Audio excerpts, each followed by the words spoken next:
This afternoon, I am at the Donald E. Prey Law Library of the University of Oklahoma in Norman, talking with Marilyn K Nicely, who just retired from the position of Head of Technical Services here at the library. I noticed, Marilyn, that you have been with the library for 39 years before retirement, but the last 34 of them you were in the leadership role here at the library, and that's quite a track record, and wow is all I have to say to someone who serves that in such a distinguished way for so very long in the library. Obviously, you've seen an awful lot and been part of an awful lot of change and evolution, and obviously must have made a tremendous contribution in your own right, as one would expect in that role, or any other leadership role for that matter. Well, perhaps with that out of the way, let's hear a little more about you and from you this time, instead of my doing all the talking and hogging the space on this thing. Tell us a little bit about your life, not only now, but perhaps when you were younger. Well, I was born and grew up in Ohio, I was born in Dayton and grew up in the suburb outside of Dayton, and went to Ohio University and majored in Spanish. Mm-hmm. And then from there, need to think about all of this a minute. I got a National Defense Education Act fellowship to go to the University of Wisconsin in Madison, and I had done my junior year in Spain with New York University. And so I, once I'd been, like what they say, once they've seen Paris, they don't want to. So I wanted to do something more ambitious. And so my proposed degree was going to be in Hispanic American Studies. And that didn't really work out as well as I hoped. I moved to Arizona and without completing that degree, and got a job working at the library at Arizona State University. And then I decided I wanted to get a degree in teaching English as a second language. So I did that. And then working in the library, I saw the attractiveness of working in the academia by being a librarian. So I decided to go to library school, and I applied to library school here, and I got a... Here being at Oklahoma, yeah. Yeah, I got a tuition scholarship, so it was tuition free for me. And I thought that was kind of cool because, the Oklahoma invested in me, and after some traveling around in different positions, I actually came back to benefit Oklahoma as a librarian. So now, was that part of the deal for the tuition remission, or were you free to do whatever? I was free to do whatever. It was just a scholarship. I know some states offered incentives.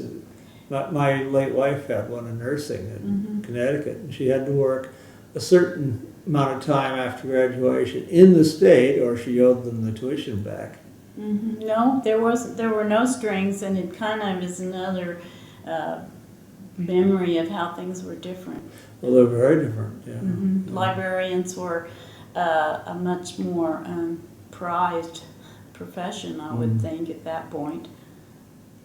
Well, now I suppose there's a certain thinking in many circles that librarians are archaic because we dealt with books. Well, we did for a long time, but from what I see around, that's changed. Yeah, they're talking about renaming the American Association of Law Libraries to something else. Yeah. Information technology type name. Yeah. So, and the technical services librarians are particularly the ones that have had to face drastic changes in their profession. Libraries are downsizing in that regard.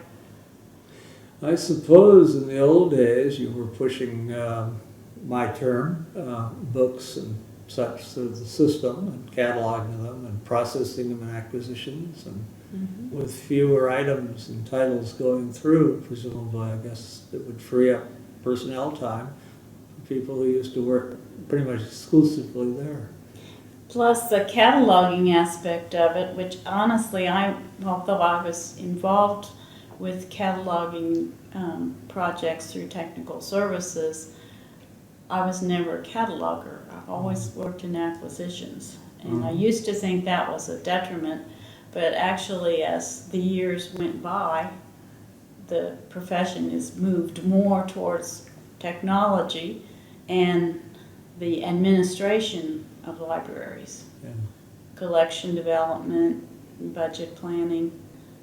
So that's the way my career has led me, and I didn't really have to see my world totally go away.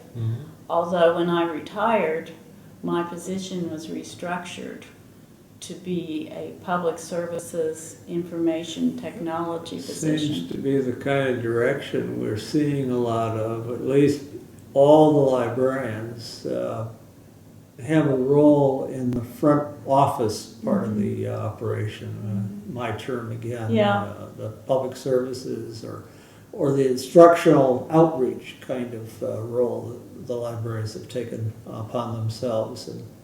And I understand the response from the others with whom they deal has been very, very positive to that too. I didn't really have any problem with seeing that happen, to my position. I knew well in advance that was the direction the library was going in. Yeah. And I actually regretted a lot that I was not able to make that next transition into technology, because I think we baby boomers recognize that it's not that easy for us. And the young people now who grow up with this technology, it's like a duck swimming in water, it's just very... So I would have liked to I've been here for 39 years, I'm 70 years old. I ought to be going out to pasture, but I'm not very good at that. So. Well, I'm not so sure from what I hear about your current activities that you're anywhere near any pastures. Nope. At least not professionally. Maybe there are a few around town, but won't get into that. This is that part of the country where you see ranches and stuff around. Right. Before we sort of move into talking a little more about your education and your professional activities, your career, could I ask you if you have any particular hobbies, special interests, or other passions that take your time today?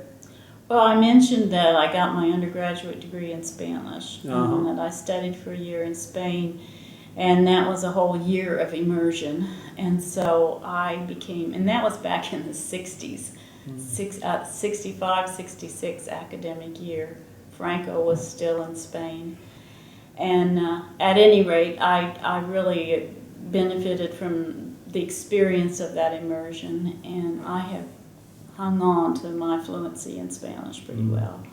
So that's one of my passions. And one of the things I do is I go to there's a Mexican restaurant here in town, and pretty much every Friday you'll find me there with a margarita, and the staff is all Spanish speaking, and I practice with them. And I've done volunteer work on cancer screenings with Integris, which often have a lot of Hispanic people.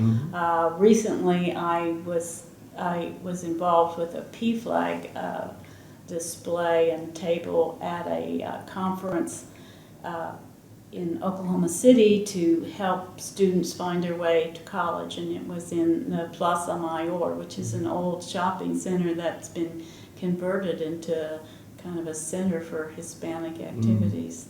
So I've stayed in touch with that part of my life, and also I am interested in being more of an artist. That's something I've always backburnered in my life.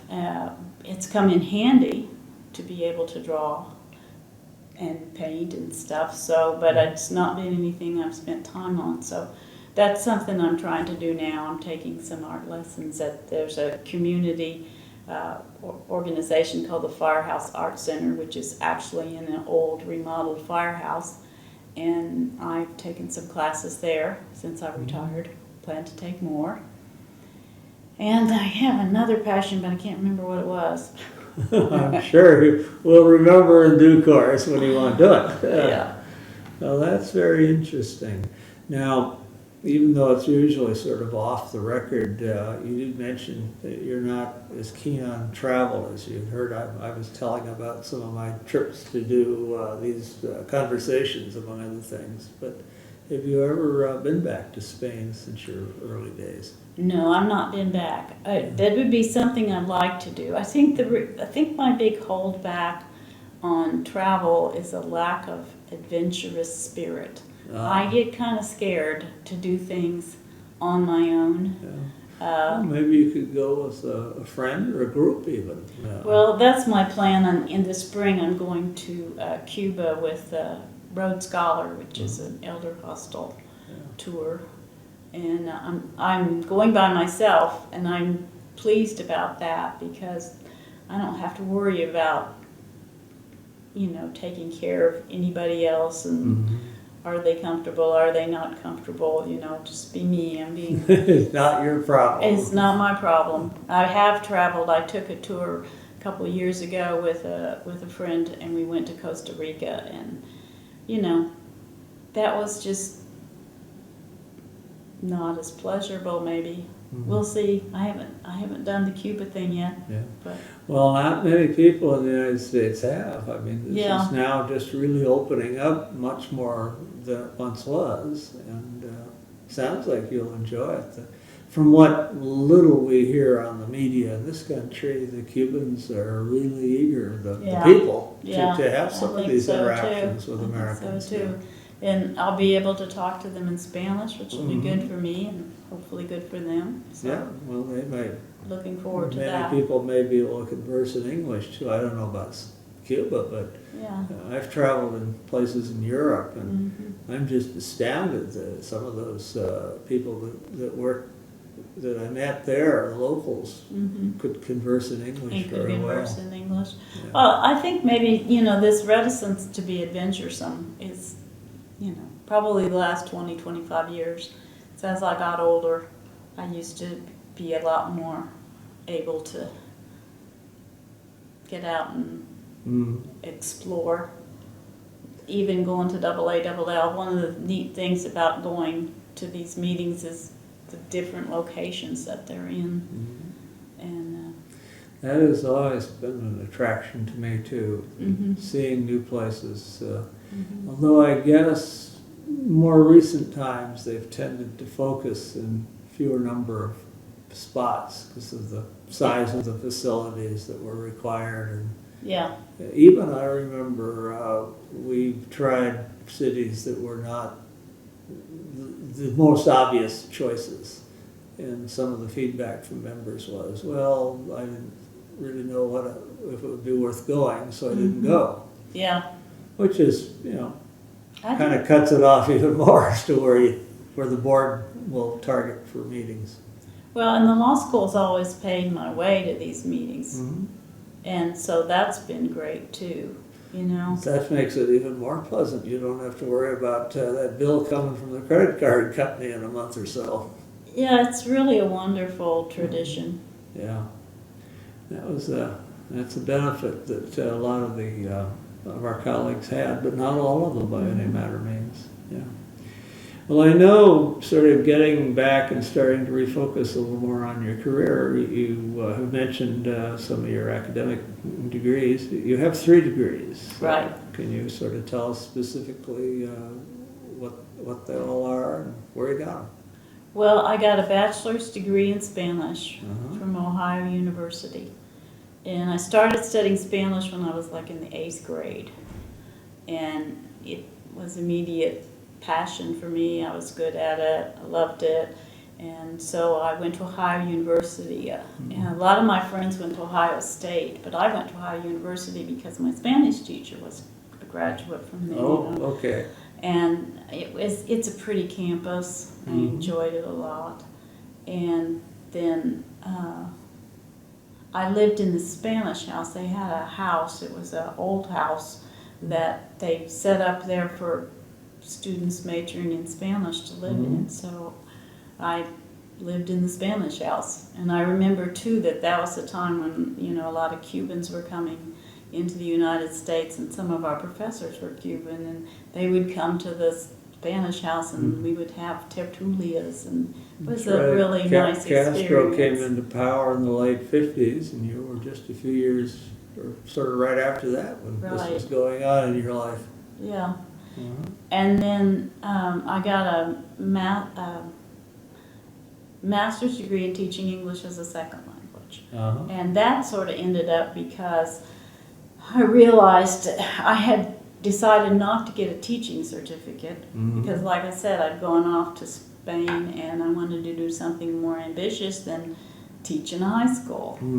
Well, then when I needed a job, a professional job, I didn't have a teaching degree.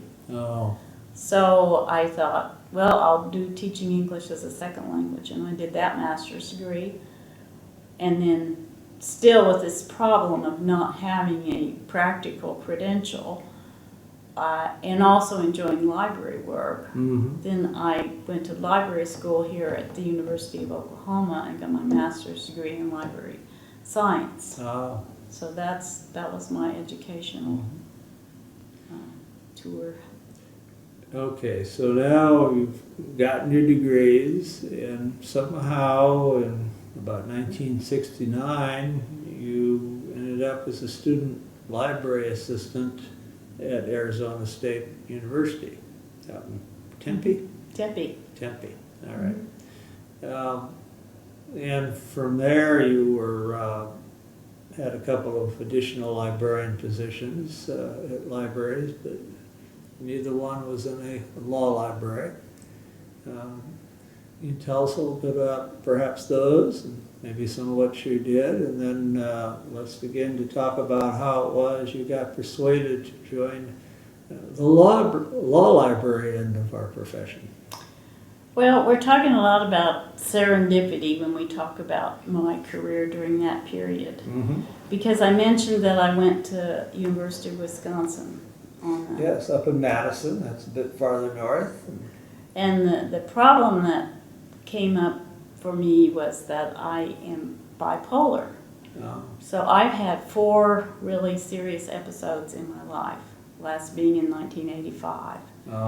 And so when I went from Wisconsin to Arizona because I wasn't doing well. And then Those dark days. Actually, I had I had more of a mania situation, which was diagnosed several different times as schizophrenia. Because they didn't know what they weren't diagnosing it that way. One time I confronted a psychiatrist who had diagnosed me as schizophrenic and said, "Why?"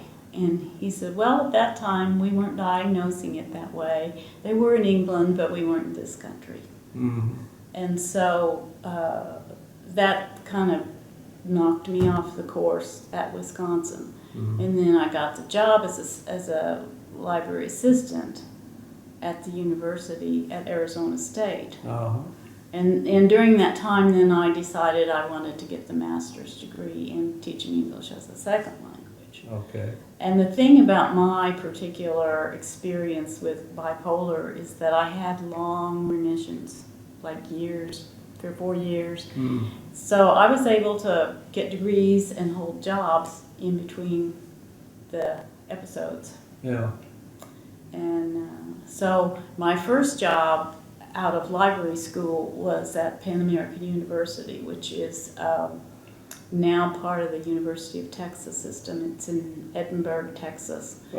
And, had that one worked out, I probably would be, delightedly Spanish speaking all the time, happy border person.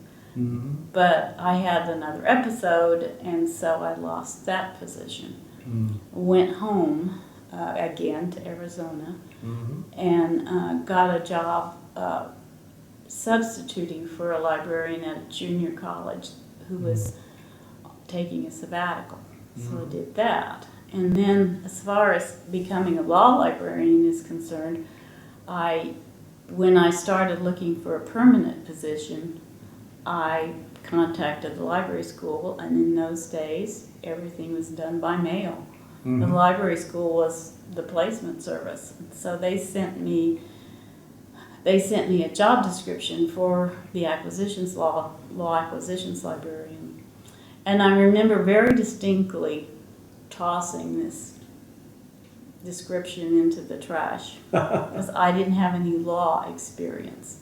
You weren't a lawyer. How could you even lawyer. consider working in a law library? That sort of thinking, maybe? Yes, and so I pulled the application out of the trash and thought, I have nothing to lose. I applied, and then I was invited for an interview, and when I was invited for an interview, I thought, well, I better find out more about what is a law library.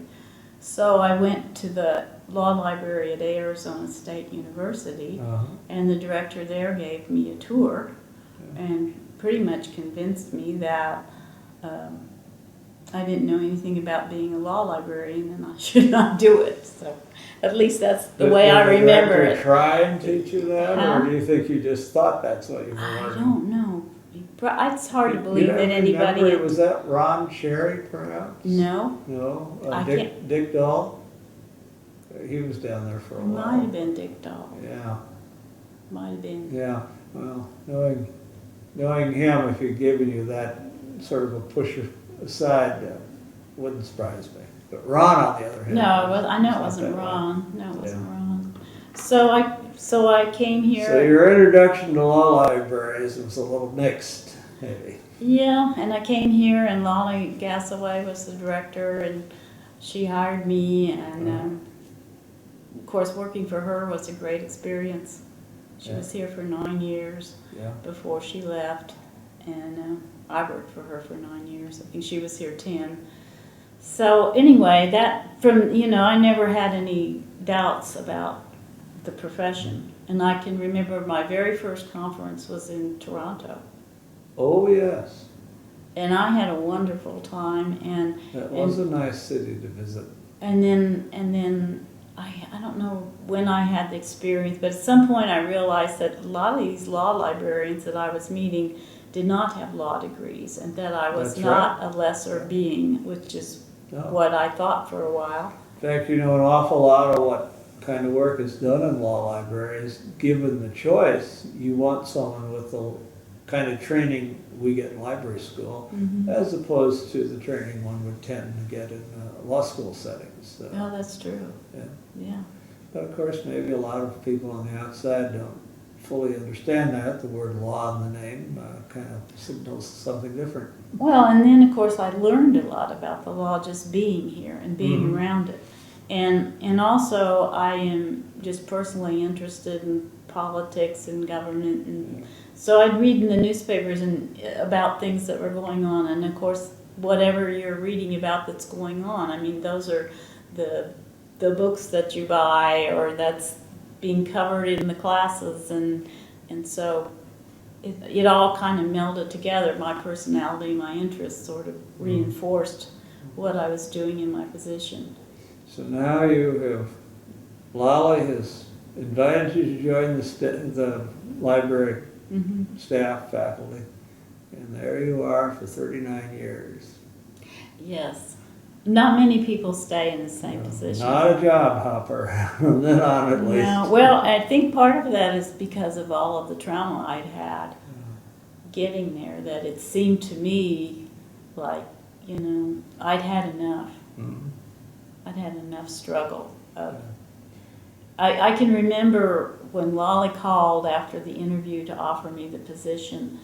I remember sitting in the living room on July the 4th, 1976, watching the tall ships on TV Oh, in the New York Boston, Harbor, New York yeah. Harbor. And I was so glad because I had this job to look forward to, and it seemed like everything was opening up.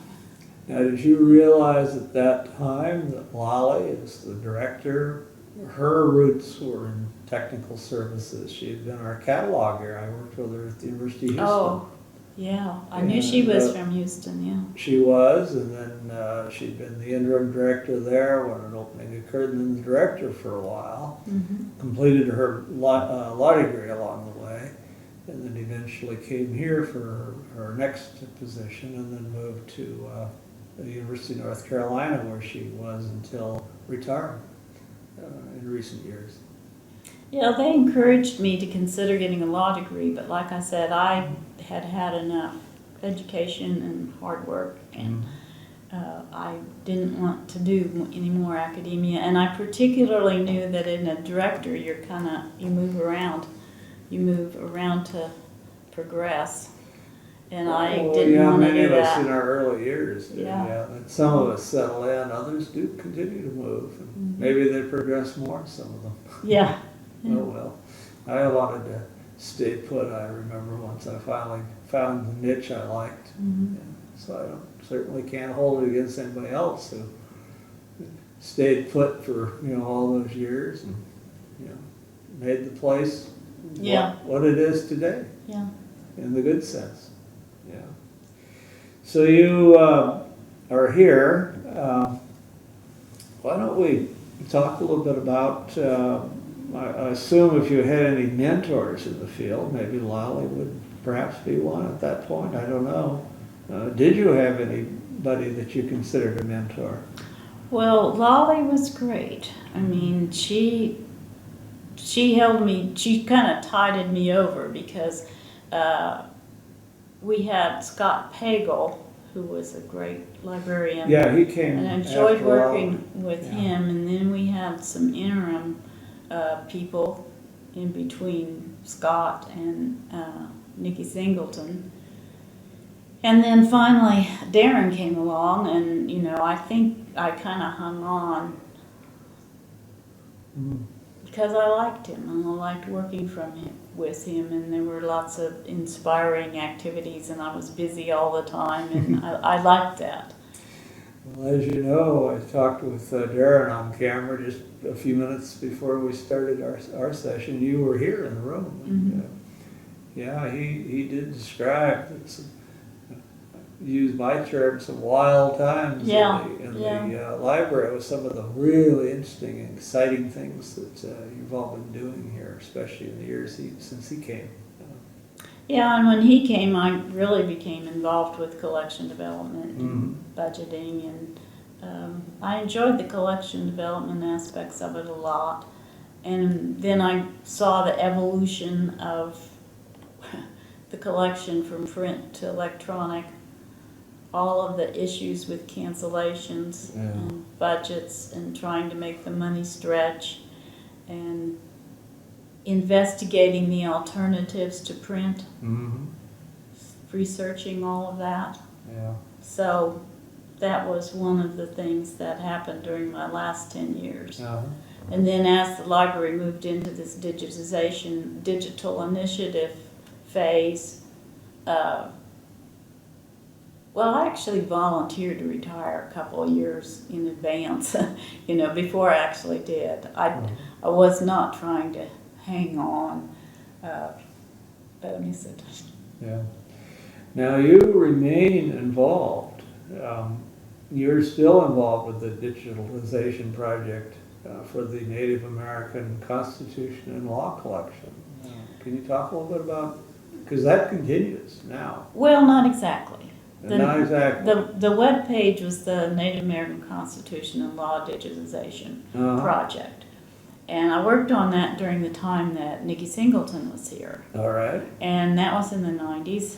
And at that point, we would scan things into text and then convert them to HTML to put up on the World Wide Web on this web page.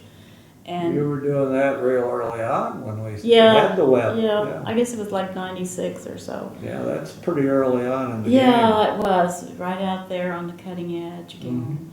But I had one of the things that was going on at that time was that there was this John D. and Catherine T. MacArthur Foundation. Oh, yes.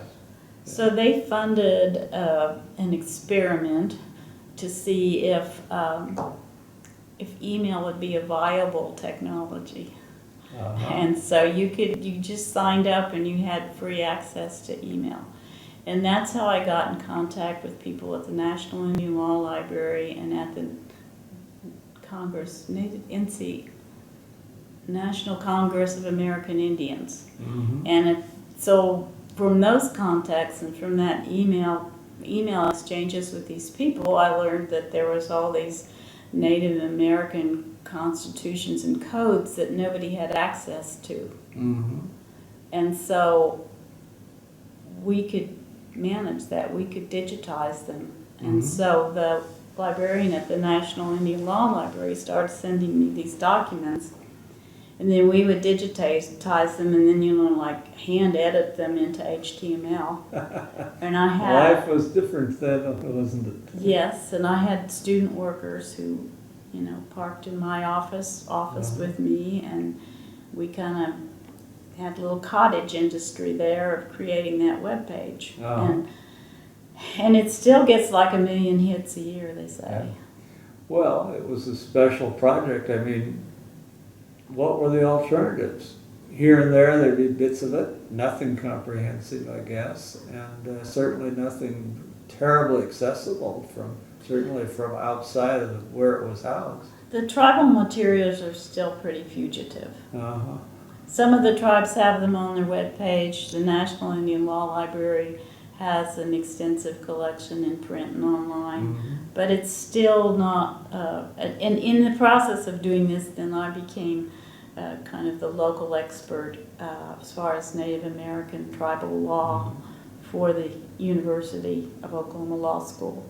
So we have 3 professors who are lead professors in the field, and one of them in particular, Lindsay Robertson, is always bringing people to me to say,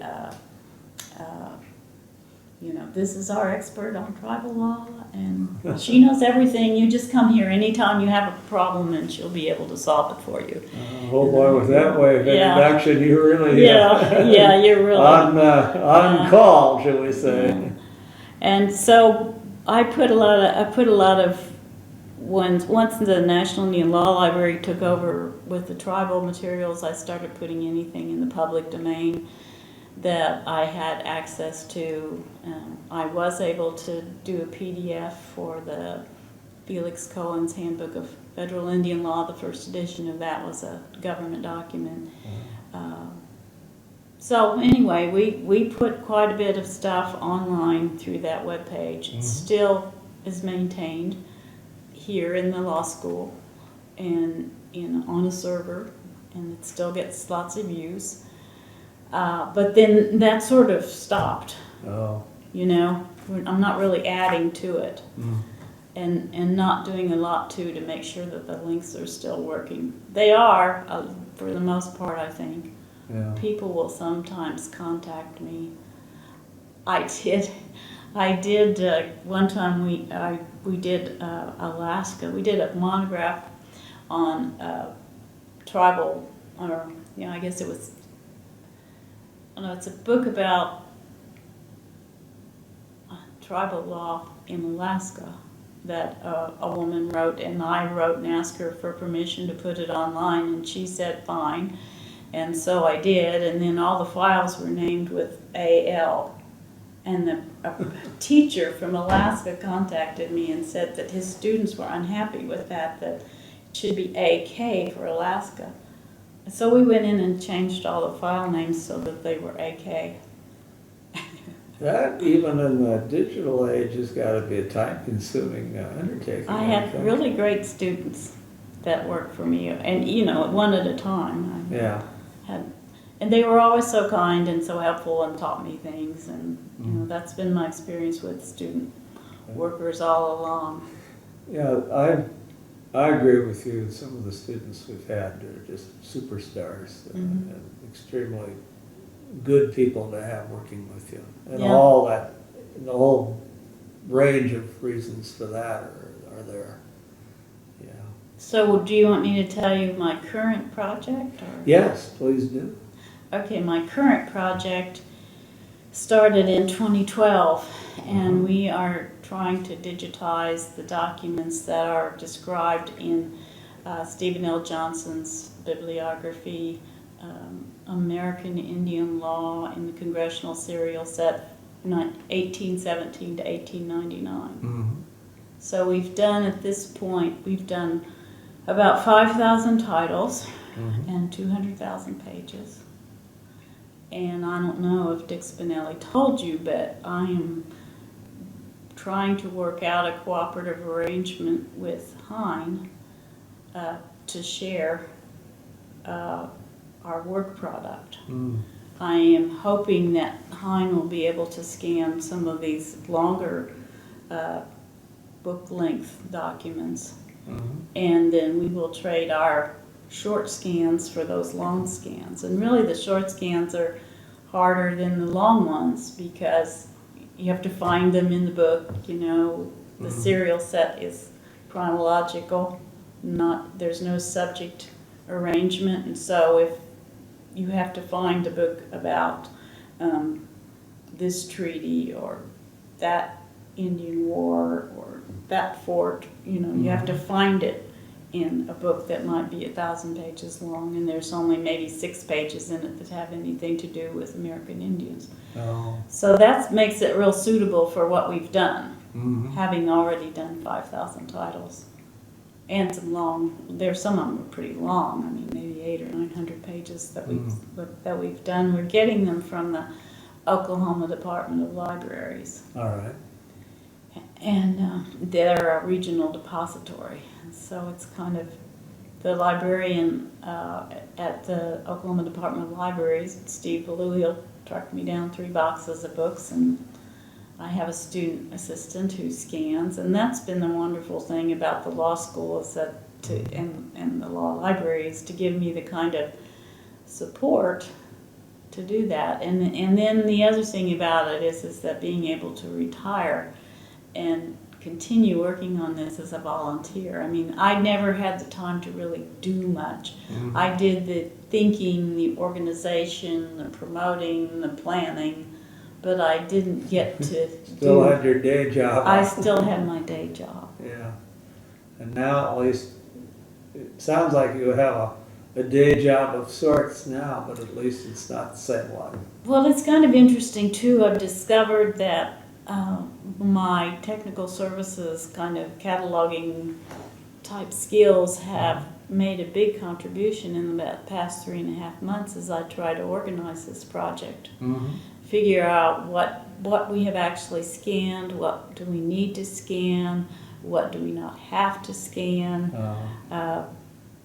So I spent 3.5 months creating a 10,000 line spreadsheet that has all of that information in it. I'm overwhelmed just thinking of a spreadsheet, let alone one of 10,000 lines. Yeah, it's kind of, well, one of our professors, Renard Strickland, he's emeritus, and he's quite a famous American Indian scholar. Yeah.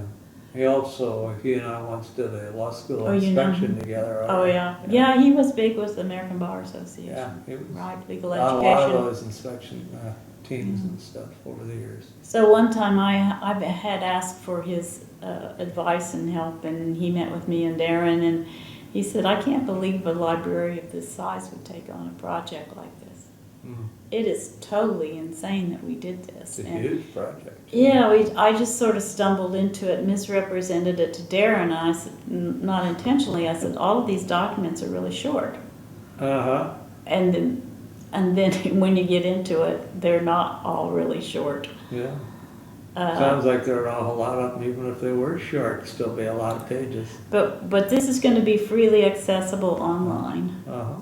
And that was something about working with Hein I was concerned about initially, but like in July when I was in Philadelphia for the conference, I met with Kevin Marmion and Dick Spinelli, and they just said, tell us what you need.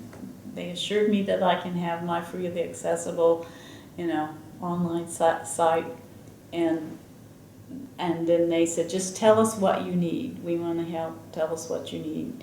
And so that's what I spent for 3.5 months, and I figured out that if there's about 300 volumes, if they could scan those, now this is a couple 100,000 pages, if they could scan those, and of course they want to slice the volumes, so I'm going to have to figure out how to persuade the librarians here that they can do that, or how that can be done. Well, I suppose they want to get that stuff that's in towards the bind and the binding, and sometimes they don't open that. It makes sense, and they can return them to us, shrink wrapped and with the covers. Yeah. And so I just have to sell that. Well, once the final product is available to those libraries, that may be enough to satisfy their needs at that point. Yeah, and I just emailed Dick this morning. I don't know, the answer may be in my inbox right now, but I said, could the image of a single book be like put on a DVD? And then if it was on the DVD, maybe we could just shelve the DVD next to the book, Yeah. So that in the library, if a user wanted to have access to it before it was in part of an online database, they could that would maybe satisfy the local library that they were still providing. Maybe they can do that. I know that in this day and age, the use of DVDs and other discs is sort of being, sort of been supplanted by online. But you're right, if there's a gap in time, maybe. Well, if they could do it, it doesn't matter if it's antiquated as long as you've got equipment to read it off of. Yeah, well, they can probably do it. But I mean, we'll let them I figure guess you that can out. tell where my passions are right now. I'm very focused on this project and excited about doing it.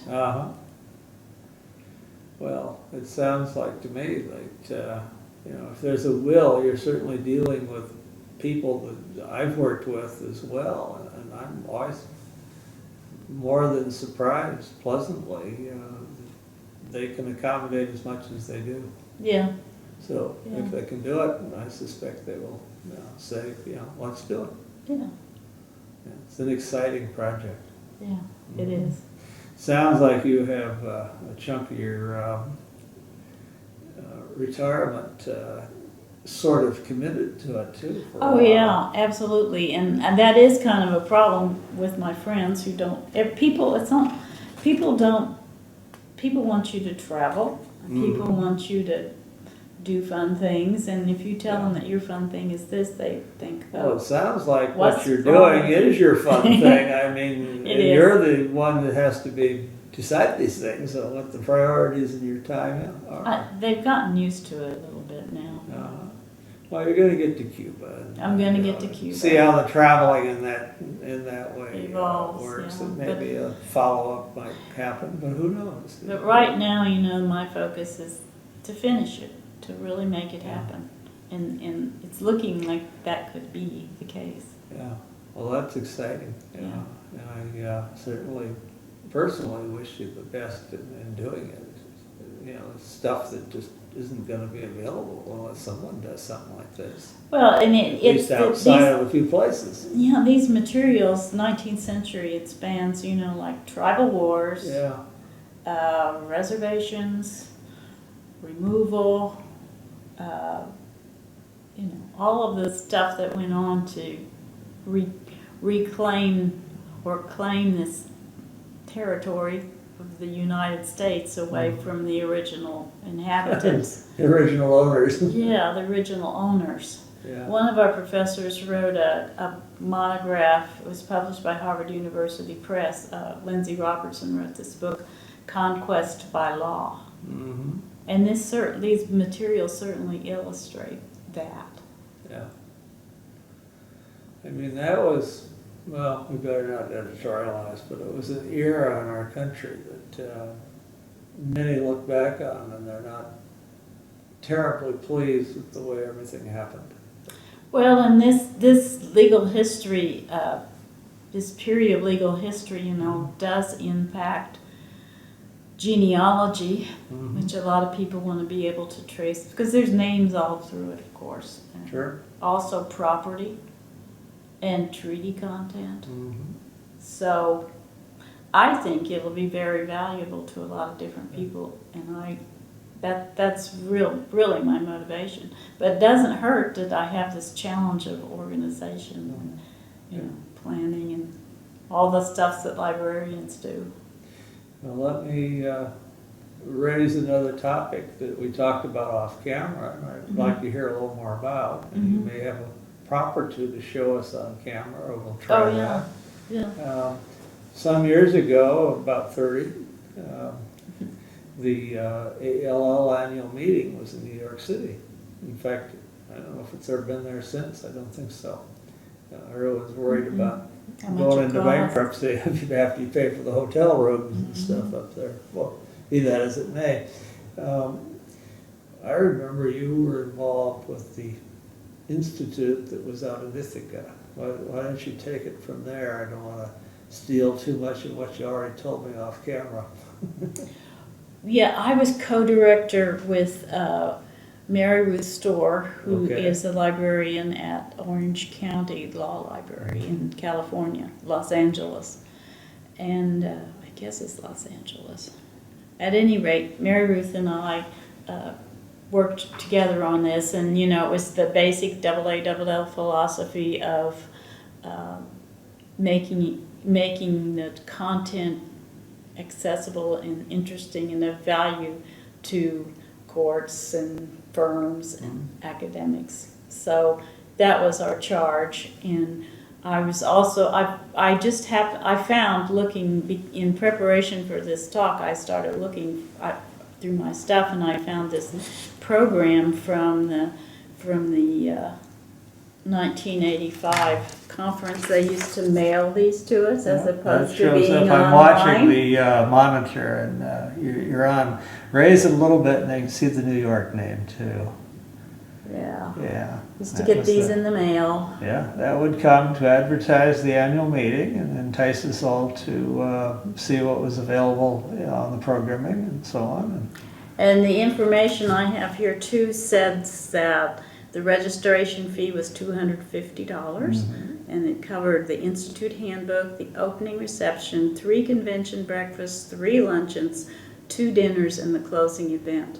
And this was like a 3-day institute. Yeah. I remember we all had to go home, people like myself, and go on diets for a while after all that feasting.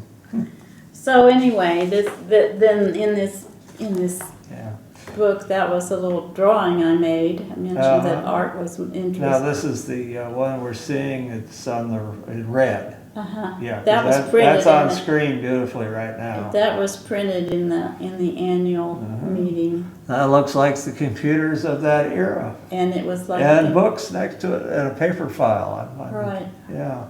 Right. Yeah. So it was a different world.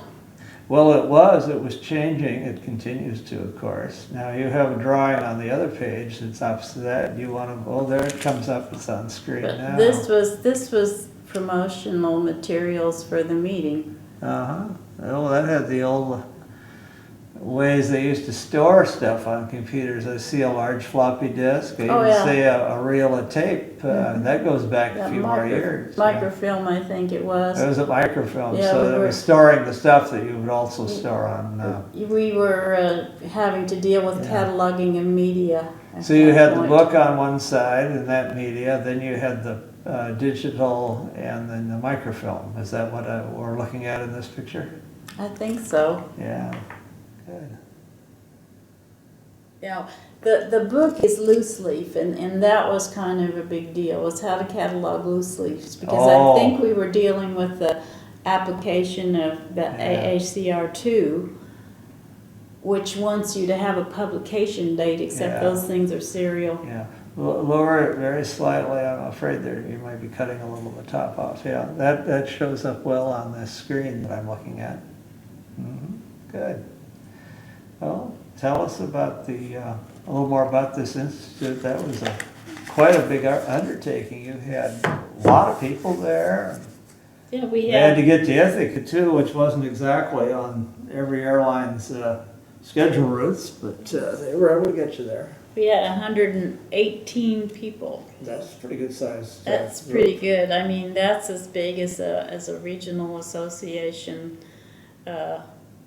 librarians meeting, like a mall And meeting, certainly, SWAL meeting. obviously, you had tapped into a market need of some sort. Yes, we had. Uh-huh. We had. Well, that was an exciting era. Now, you were part of the technical services, SIS, and some of those pretty much throughout your career, were you not?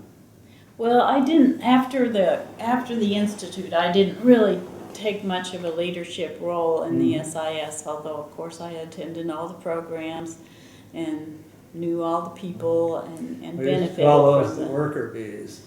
with the worker bees, and that was exciting to me too when I first started the profession. I think the SISs were just getting started, and I was really excited about the technical services one. And Yeah. I remember my very first meeting. Well, it may not have been the first one, but the big topic was mark tags. Oh, And yeah. so we were all 100 and 110s and 245s and all of that stuff, and it seemed so, advanced and technical. Well, for the era, it was the cutting edge. Yeah. I mean, now maybe after all these years, it would be a little more ancient history maybe to the current folks, but it wasn't to those of us living at the time and working, doing it, dealing with it. And there was I remember the acquisitions, when I was acquisitions librarian or head of technical services librarian in the 80s before Lolly left, we started using the OCLC acquisition subsystem. And that was literally, they produced the order forms, and I can't remember now if I don't think they mailed them. I think they sent us the forms and then we mailed them, but they were produced, and there was also fund accounting that went with it. Yeah. So we went from an acquisition system back in the 80s that was essentially cloud-based. And then that was phased out. OCLC probably wasn't making any money. And now we're back to that again, back to the cloud. But we didn't know it was cloud-based. No, we in did those not days. know We that. didn't have that term, but We didn't. I think we talked about it being on a great big super mainframe computer someplace. Yeah. Which is, I guess, pretty much the same thing as cloud-based is today. Yeah, it was. I mean, if you think about it, it was just remote computers who had your data stored on. Yeah. Well, Marilyn, we've been talking about a lot of things today, and I appreciate your taking this time. But before, maybe we're sort of coming towards the end of our conversation, but is there anything that we haven't talked about that you would like to bring up at this time? I feel like I've sort of jumped around a lot. I've been very chronological. Well, I've been sort of following it a lot, and I think we've covered pretty much the waterfront in what I had here in the script. And one way or another, I think I recognize that we've...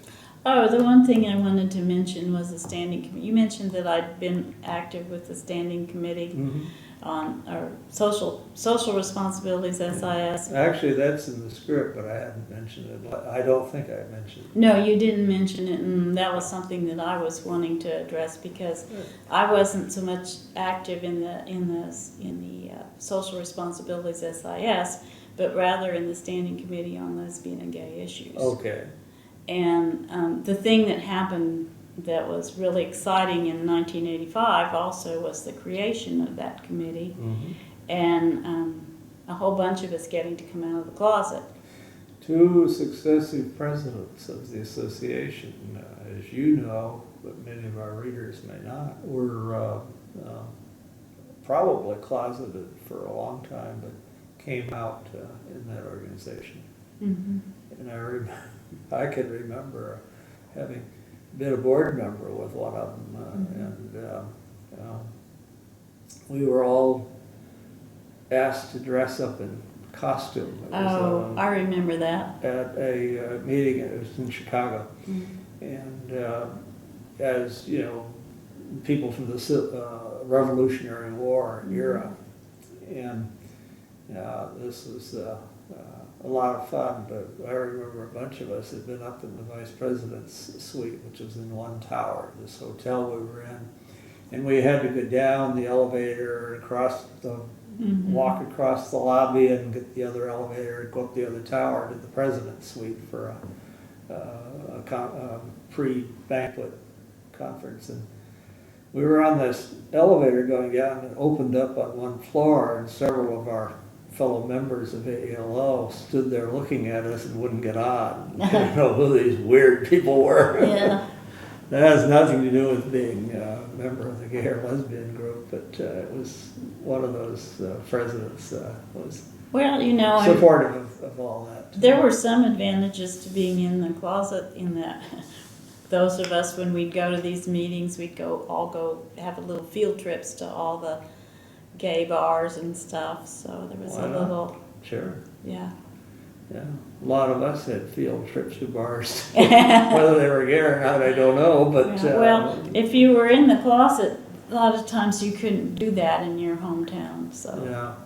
Well, fortunately, I think, speaking of not really part of the community, but it would seem that times have truly changed. And I think well, personally, I like the changes. I have a number of friends whom I knew were gay or lesbian, and thought the world of them, and they just seemed like ordinary folks. And I think that's exactly what everybody wants. Yep. Yeah, very good. Well, perhaps on that note, I should thank you, Marilyn Nicely, for allowing me to take this time out of your day that you could probably devote to something else. And talk to you here on camera for the Spinelli's Law Library reference shelf section of Mine Online, the oral history of law librarianship. And I think in thanking you, I'm thanking you not just on my behalf, but also on behalf of Michelle Wu and Frank Hodak and Dick Spinelli, our colleagues, with whom we have the pleasure of getting to go around meet people and old friends and new friends and talk to you about some of the stuff that's been going on and continues to happen in our profession, whether we're maybe in the near future going to think about whether we call ourselves law librarians in the strict sense or information or legal information specialists or whatever. I'll leave that to others to decide, but it's been certainly a pleasure talking with you this afternoon, and I thank you for being part of today's conversation.